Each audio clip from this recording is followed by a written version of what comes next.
Hello everybody! At 3-move chess puzzle po ang ibabahagi ko po sa inyo.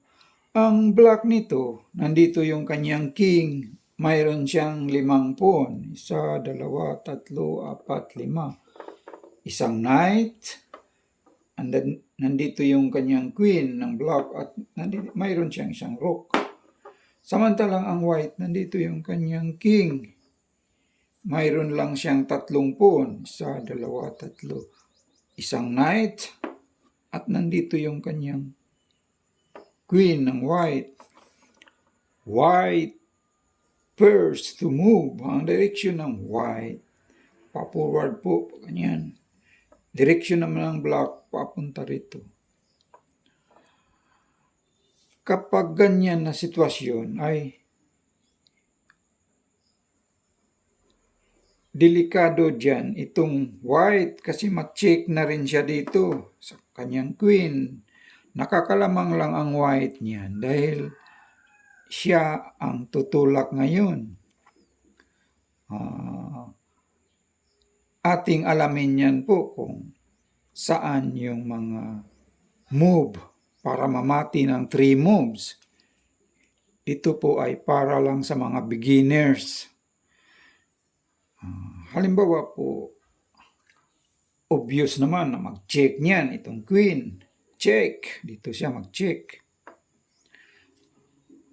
Pupunta dito yung kanyang king. Halimbawa, mag-check na naman. Naghahabol ng oras kasi yung white kasi ano na rin yung oras niya, hinahabol niya. Kaya nag-check siya rito, check. Mayroon naman siyang pawn, makain yung kanyang knight. Pag ganyan, nagkakamali niyan itong white dahil hindi mamati yan. Saan ang check niya para mamati dito? Wala nang mati niyan. Pupunta siya rito. Hindi na mamati ng 3 moves. Balik natin sa dati. Ganyan siya. Halimbawa lang.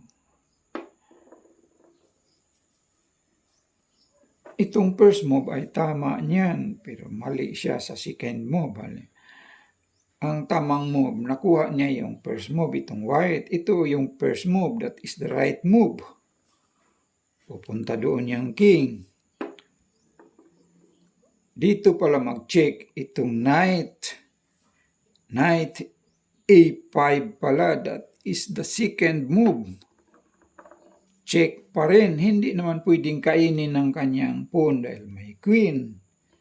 Ngayon, mamati na itong black. Kahit saan siya dyan, dito siya, dito, mamati pa rin by queen. Dito siya mag-check. Halimbawa, dito siya mag-check pa rin by queen, checkmate. So, that is the right move. Maraming salamat po sa lahat ng nag-view po. Please like and subscribe na lang po sa mga hindi pa nakapag-subscribe po. Thank you po.